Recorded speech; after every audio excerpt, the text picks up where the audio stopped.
Keep on the sunny side, always on the sunny side. Keep on the sunny side of life. It will help us every day, it will brighten all the way, if we'll keep on the sunny side of life. Hello and welcome to Sunnyside Comics in association with Culture Northern Ireland. We came up to the 2D Comics Festival and caught up with Pat Mills, an industry legend responsible for Charley's War, Sláine and Nemesis the Warlock. This is what he had to say about his prolific comics career. I think all my comics have been angry. I think if you were to look at Battle, which I started off, I co-created, Action, which was very angry, 2000 AD was very much in that style.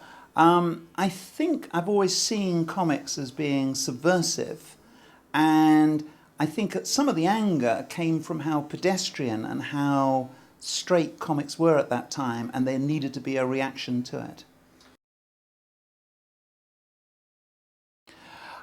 I think it's true that today there is more outlet for what should we say, social criticism. But I think we probably do need to up our game and create more anger and passion in comics. I still try and maintain that, but I am a little restrained by the fact that maybe 10 years ago I think I was really reined in. In other words, I was told that readers didn't want too much passion and so on, so I have to become a little more subversive again, which I'm actually quite good at doing, so it's not a problem, but I did have to rein in a bit.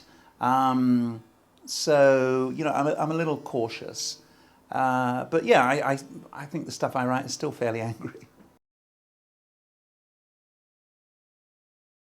Well, well, one interviewer who asked me about that years ago said, God, he said, I really envy your Catholic school upbringing. He said, because that's pretty obvious where it's all come from. He's absolutely right. I mean, I was taught at a Christian Brothers school, and that was a great source of inspiration, and probably kept me out of a padded cell, I think, writing Nemesis and Torquemada. And that goes for Kevin too. The anger is not just in the words, it's in the artwork as well. And of course, Kevin went to a Catholic school as well.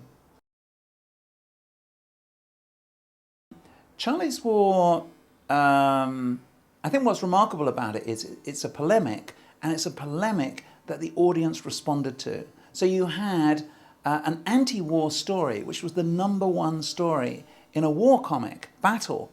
And I think that really says an awful lot about the potential in the readers. In other words, here are 11-year-olds, 12-year-olds, who don't just want a lot of gung-ho action, that they want to think, and they get off on these polemical stories, these anti-war stories. As for my inspiration, I didn't have a strong personal connection with either of the world wars, you know, in terms of relatives who died or anything like that. But I saw a film called Oh, What a Lovely War, and it showed me what could be done with an anti-establishment message. And I think the message of Charley's War is actually even probably more important now than it was back then, because back then it was seen, you could do anti-war stories, anti-war films, and it was accepted that the Great War was a huge disaster.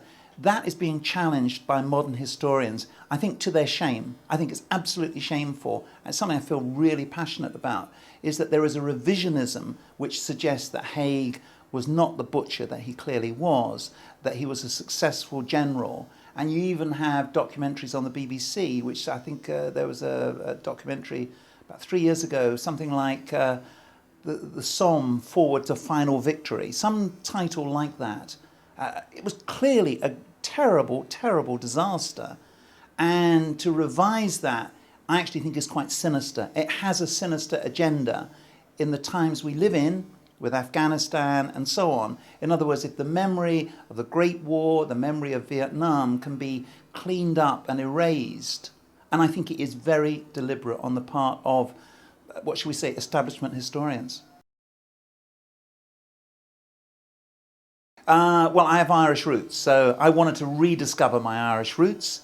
And as I started researching Celtic myths, I realised that they hadn't been covered, or at least they hadn't been covered in popular fiction. Conan takes a little bit of a dip into them, but only in terms of using the names, and that the majority of heroic fantasy is very much based on Norse myths. And the reason for that is because they're that much more accessible. The great thing about Celtic myths is they're, to my way of thinking, they're absolutely fabulous, but you've got to dig for the gold. It ain't there on the surface. You want to do Beowulf, it's pretty straightforward. You want to do Cahulin, you know, you're in for 5 years of study, at least. I mean, I've been studying it all my life, and I still don't fully understand it. But it's something special there. So I wanted to capture that something special.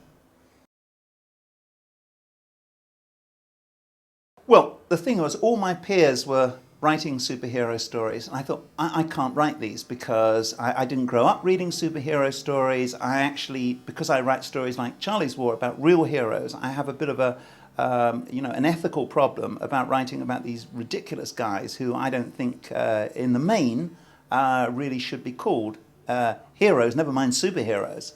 So I thought, well, I'm not qualified to write a superhero story, but I am supremely qualified to write a superhero hunter story. And, it's not a pose or a position for me. And anyone who reads martial law knows that, martial law's thoughts and feelings are very strong, and, they come from me. And also the artist, Kevin O'Neill, who actually quite likes superheroes, but he's worse than I am.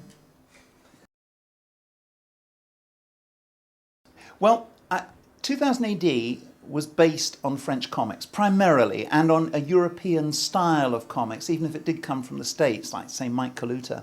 So I really wanted to get back to those French roots, because when I looked at, there are some modern American comics now which are pretty cool, but certainly at that time, or going back 10 years, I couldn't see anything I could relate to. Whereas French comics are beautifully presented, they have a lot to say, and I just relate to them. So that's really what I wanted to do. And the Europeans felt the same way. They saw Sláine in France, and they saw martial law. And so we're kind of kindred spirits, really. And Requiem resulted. And I think on another level, it's actually quite an important thing to do, stories like that for Europe, because it's creator-owned.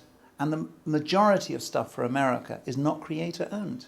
And we, as writers and artists, we've got to own our own material, I think.